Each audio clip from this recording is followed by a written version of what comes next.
Hey, hey, hey, I'm back. Hello, everyone. Oh, okay. I had to come on here because I just finished session with my clients in the Personal Power Academy. I love them. They're so amazing.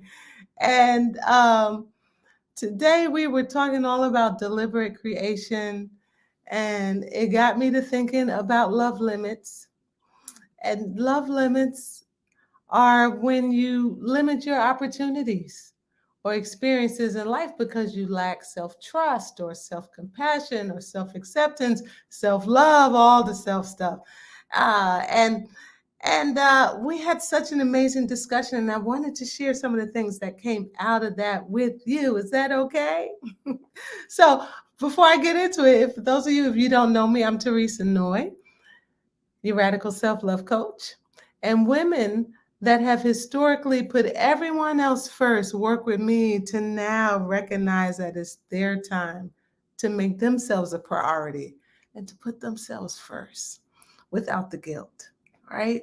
So today we were talking about in the Personal Power Academy how to self love. Well, we were talking about deliberate creation, right? And got me to thinking about how does self-love enhance your creation? Because let's start with the opposite. What happens when you don't practice self-love? Right? When you don't practice self-love, what could happen? You're limited.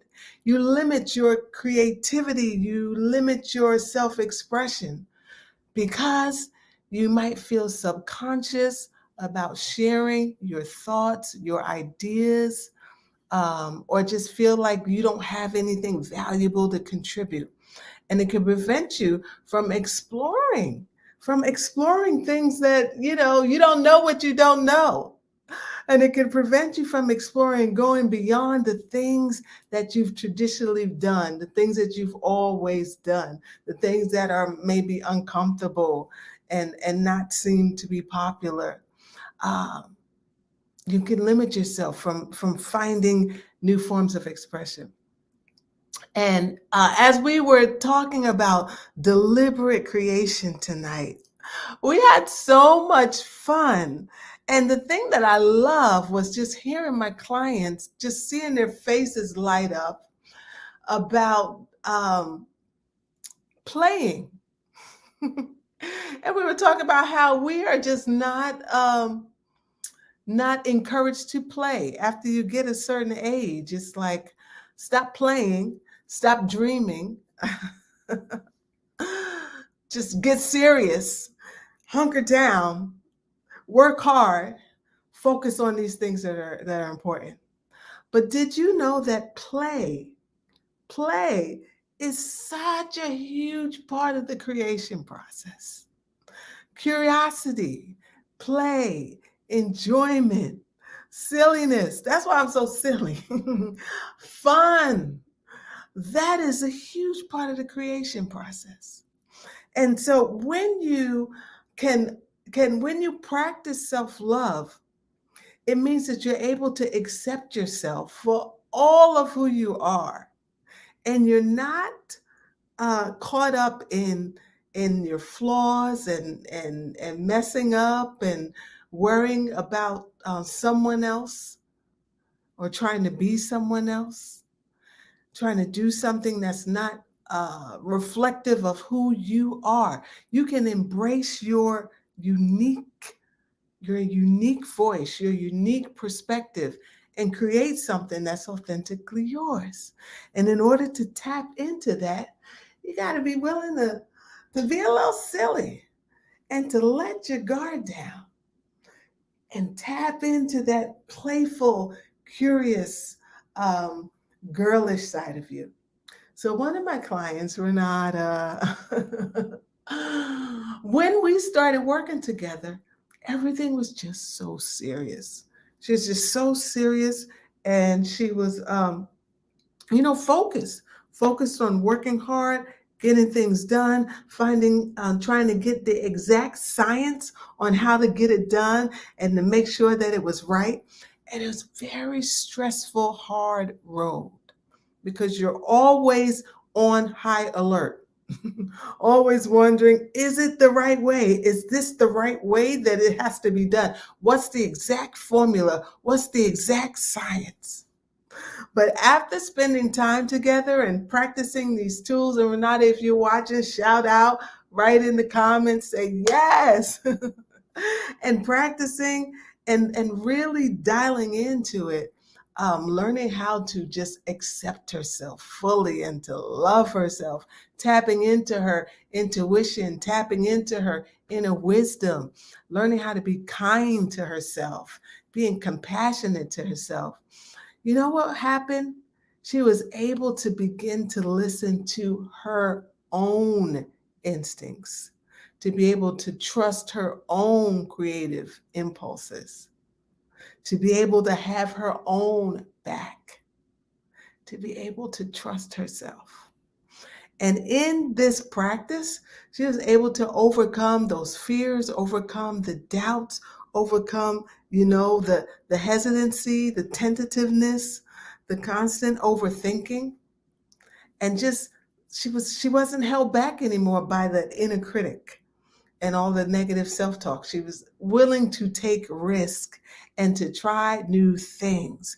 And now she is like stepping into these leadership opportunities and going into places where she would have never gone before because she was able to embrace the creativity part, the creative part of herself, the childlike part, the curious part, the fun part, right? Being willing to step outside of your comfort zone and step into more authentic, innovative, creative, fun expressions. This came through a practice, through a deliberate creation practice. So I want to invite you to just think about how can you play a little bit more? How can you let go and return to that childlike, curious, fun, enjoyable part of you? And to embrace that child, love that person, and allow that little girl that's inside of you wanting to play, allow her to lead you and to guide you out into this place of creativity where there's something that is uniquely your own. You don't have to imitate anybody else. You have your own voice, your own authentic, true to yourself, creative expression that's waiting to be unleashed. And if you can step outside of your comfort zone and begin to accept you and tap into what is seeking to be expressed through you, trust that voice. You'll be able to overcome those fears and those doubts, slay them, and go on your own path. Yeah, yeah. And it's a beautiful path. That's what self-love does. It enhances your creative authenticity.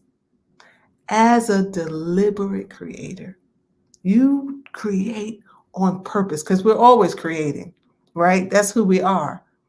You're always creating, but you can be deliberate in your creation and you can begin to create things that you love, things that wake you up in the middle of the night and like, oh my gosh, this is amazing. Things that get you going when you get up in the morning and you're just like ready to jump out the bed and go for it because you're creating something that lights you up inside.